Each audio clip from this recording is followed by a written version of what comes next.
Bhalswa dairy में Delhi police की red पड़ी है।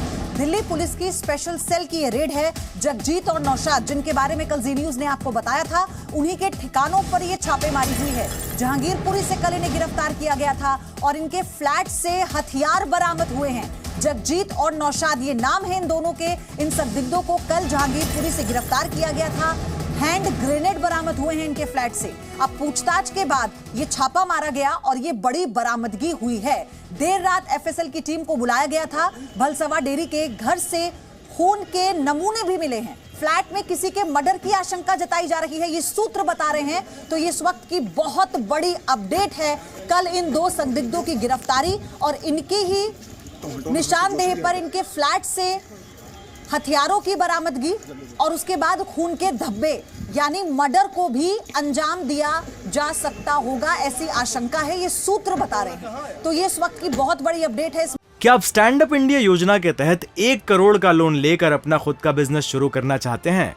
तो फ्रीडम ऐप को डाउनलोड करें और इसकी पूरी जानकारी अभी प्राप्त करें। मामले में एक बार फिर से पूरी डिटेल में आपको बता दूं, दिल्ली की स्पेशल सेल ने ये रेड मारी है और ये जगजीत और नौशाद नाम के दोनों संदिग्ध, जिन्हें कल जहांगीरपुरी से गिरफ्तार किया गया था। जी न्यूज ने कल खबर आपको बताई थी विस्तार से। तो इनसे जब पूछताछ हुई तो इनके फ्लैट पर भी छापेमारी हुई और वहां से हथियार बरामद हुए और हैंड ग्रेनेड मिले हैं हथियारों में। पुलिस के ने जो पूछताछ की उसके बाद ये छापेमार कार्रवाई हुई, लेकिन देर रात एफएसएल की टीम को बुलाया गया।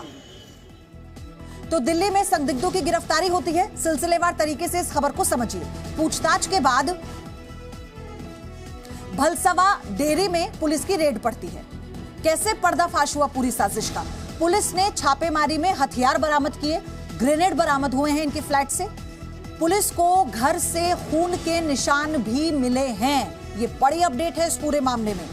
तो पुलिस को किसी हत्याकांड की आशंका भी है, तो इसीलिए ये मामला और गंभीर हो गया है और पुलिस की जांच का दायरा इस मामले में बढ़ चुका है, क्योंकि रात ही एफएसएल की टीम को घर बुलाया गया। उसने खून के सैंपल लिए हैं, यानी टीम जो पहुंची थी इनके फ्लैट्स पर वो खून के सैंपल लेकर जा चुकी है। 2 दिन पहले दोनों की गिरफ्तारी हुई थी। अब मेरे सहयोगी प्रमोद शर्मा जुड़ चुके हैं इस खबर पर।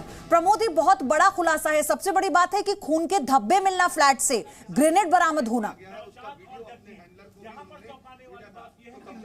बिल्कुल पयूदी, इस वक्त हम उसी घर के बाहर मौजूद हैं। भलसवा डेयरी का यही वो घर है जहां पर जगजीत और नौशाद दिवाली के आसपास यहां पर आए थे और किराए पे लिया था। ये आप ये देख सकते हैं, यही वो कमरा है जहां पर पुलिस ने उस ताले को सील कर दिया है। यहीं पे कल रेड की गई थी और इसी कमरे के अंदर जो है खून के धब्बे मिले थे और साथ में हैंड ग्रेनेड मिले थे, जिसके बाद एफएसएल रोहिणी को बुलाया गया था और यहाँ से सैंपल कलेक्ट किए गए हैं। दरअसल यहाँ के आसपास जो लोग हैं उनका कहना है कि दिवाली के आसपास ये दोनों यहाँ पर आए थे और यहाँ पर आने के बाद लोगों को ये बताया था कि पास में ही उनका घर बन रहा है, क्योंकि वो दूर रहते हैं, इसलिए यहाँ पर किराए पर रहने के दौरान वो अपना घर जो है वो बनवा सकते हैं और बीच बीच में यहाँ पर आते थे। करीब 2 से 3 घंटा यहाँ रुकते थे और उसके बाद चले जाते जी। कल रात को जब दोनों को लेकर पुलिस पहुंची तब लोगों ने उनको पहचान करी है और उसके बाद काफी देर पुलिस रही और यहाँ के इसी कमरे के अंदर से हैंड ग्रेनेड भी बरामद हुए हैं और खून के धब्बे भी अंदर मिले हैं। दरअसल बताया जाता है नौशाद जो है वो डबल मर्डर केस में आरोपी था, हरकतुल इंसार से जुड़ा हुआ था, जबकि जगजीत जो खालिस्तानी आतंकी के संपर्क में था, उसका संपर्क में था, लगातार उनके टच में था। दोनों के बारे में बताया जाता है बाम्बिया गैंग से जुड़े हुए हैं और जो अर्शदीप ढल्ला है उनके काफी करीबी है, यानी कि गैंगस्टर और आतंकियों का एक ऐसा गठजोड़ था जो कि दिल्ली में रहकर जो है अपनी जड़ें मजबूत कर रहा था। ऐसे में पुलिस ये जानना चाहती है कि जो हैंड ग्रेनेड मिले हैं वो कहां से उनको प्रोवाइड किए गए थे और उनका इस्तेमाल कहां होना था, और जो खून के धब्बे मिले हैं वो आखिर किसके थे, क्या हत्या करने के बाद लाश को कहीं और ठिकाने लगाया गया है। तो ये सारे सवालों के जवाब हैं, उनसे लगातार पूछताछ की जा रही है। उसके बाद और बड़ा खुलासा होने की उम्मीद प्रमोद इस पूरे मामले में पैदा हो जाती है। आपसे और अपडेट हम लेते रहेंगे। धन्यवाद आपका। क्या आप स्टैंड अप इंडिया योजना के तहत 1 करोड़ का लोन लेकर अपना खुद का बिजनेस शुरू करना चाहते हैं? तो फ्रीडम ऐप को डाउनलोड करें और इसकी पूरी जानकारी अभी प्राप्त करें।